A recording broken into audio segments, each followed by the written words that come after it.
Hello, and welcome back to Coin Lady channel. When it comes to audits, SEC and Ripple are still involved in a legal dispute. Recently, there has been a meteoric rise in the percentage of people holding XRP. Documents show that the U.S. Securities and Exchange Commission and Ripple XRP are still at odds legally. The case about the SEC's strong complaint is still ongoing, despite Ripple's temporary relief from a judgment earlier this year. Since the SEC initiated the lawsuit in late 2020, Ripple has provided a response. Recent days have seen frequent communication between Ripple and the U.S. Securities and Exchange Commission. This is in reaction to a court order that was issued earlier this year, requiring Ripple to provide its financial statistics for 2022 and 2023, as well as its institutional sales contract. Due to the completion of the discovery period in August 2021, Ripple asserted that its operations and financial standing were unimportant. It also did not dispute its financial capacity to pay penalties. Ripple responded on January 24 by submitting a formal reply motion, in response to CSC's assertion that a thorough review of these contracts was necessary to determine whether Ripple's XRP sales plans were in accordance with the court's summary judgment. Ripple further denied that CCS had created and documented all XRP sales contracts, and Ripple also stated that no contracts were signed after December 22, 2020 in relation to the current class action lawsuit. With a price of around 5 cents as of the writing of this article, a decline of about 1.8%, the Ripple has returned to the oversold region on the daily period chart. The relative strength index is now below the neutral line, continuing a downward trend that began the day before. Plus, I'm aware that it's just under 30 for us. This indicates that XRP is now in the oversold region of the Ripple XRP trend and that a definite downward trend is there.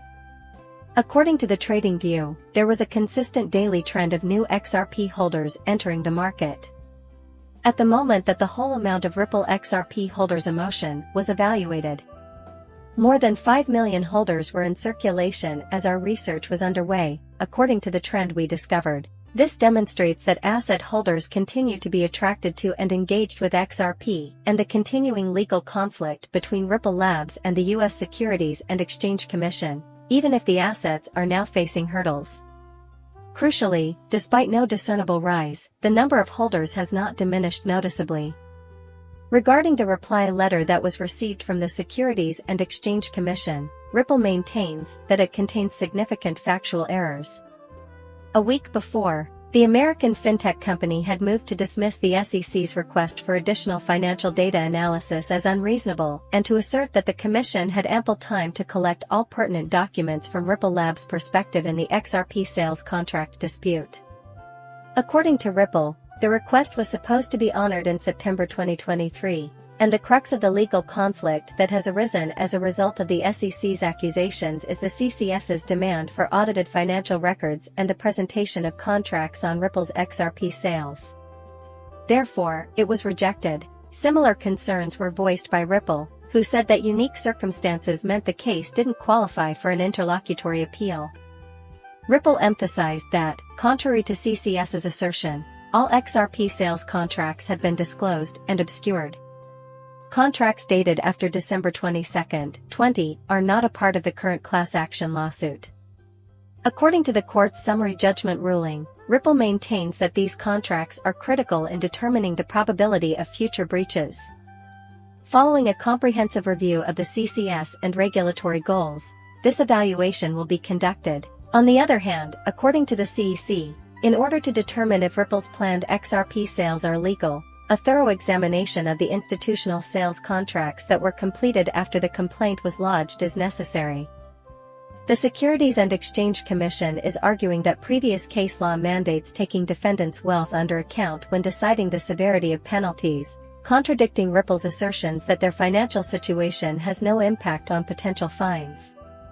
In spite of Ripple's objections, the SEC emphasizes the discovery request's validity and importance, claiming it has a right to details regarding Ripple's financial situation and institutional sales contracts as part of the continuing legal proceedings after the complaint was filed. Legal implications of the dispute between Ripple and the SEC are substantial, and they extend well beyond the relatively minor courtroom drama surrounding the disclosure of XRP sales contracts and the relevance of Ripple's present financial status. As a result of this legal issue, there's a possibility that digital asset regulations may undergo a sea shift, leading to the establishment of new benchmarks for use in the future. In many rounds of litigation initiated by the Securities and Exchange Commission in the past year, Ripple emerged victorious. In one of these Windsor rulings, the court rejected the CS's request for an interlocutory appeal. And that's because everyone is familiar with the arguments that back up their own perspectives. It is still unclear how this high-stakes court drama will end. There's some major news coming out of the US that has been largely under the radar for a while, but it could have a profound impact on the future of XRP. While you were busy worrying about your XRP investments and deciding whether to sell, this historic event happened, and now everyone is eagerly waiting to see how it plays out. Additionally, we will look into why you said no to selling XRP for less than $10,000. Keep reading to find out what happened, how it affects the price of XRP, and if this is the way to make money.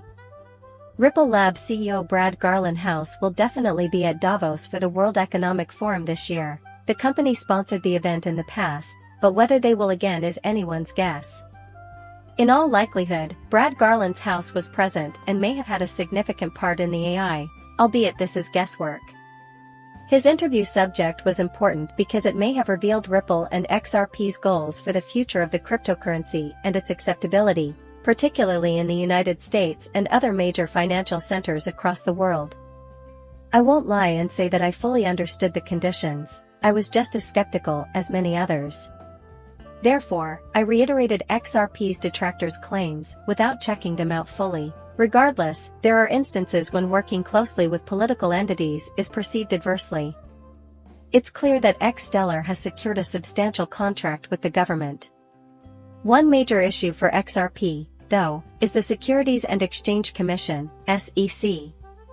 This conflict with the government halted the previous bull run and stopped us from reaching possible all-time highs, but now the cryptocurrency market is experiencing thrilling times. If these problems didn't exist, could it be that we've reached a 10 XRP level? We were able to get the authorized, as many of you know. When compared to traditional banking software, which has been severely behind the times, the primary advantage of XRP has always been its enhanced point-of-sale mechanism. Because of all the moving parts, the banking system is antiquated and hasn't seen any significant upgrades in a long time. Their goal was to make it possible for XRP to be used for international transactions.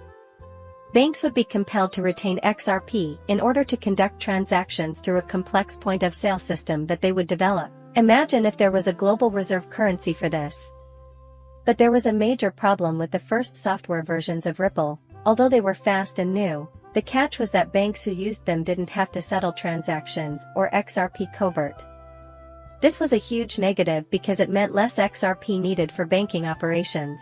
Nonetheless, Ripple Labs did do this, and its detractors maintained that XRP wasn't necessary and the token didn't have any value in transactions. Relita wisely decided to launch 2 new goods in response. The video ends there. Please like and subscribe as always. See you soon, bye.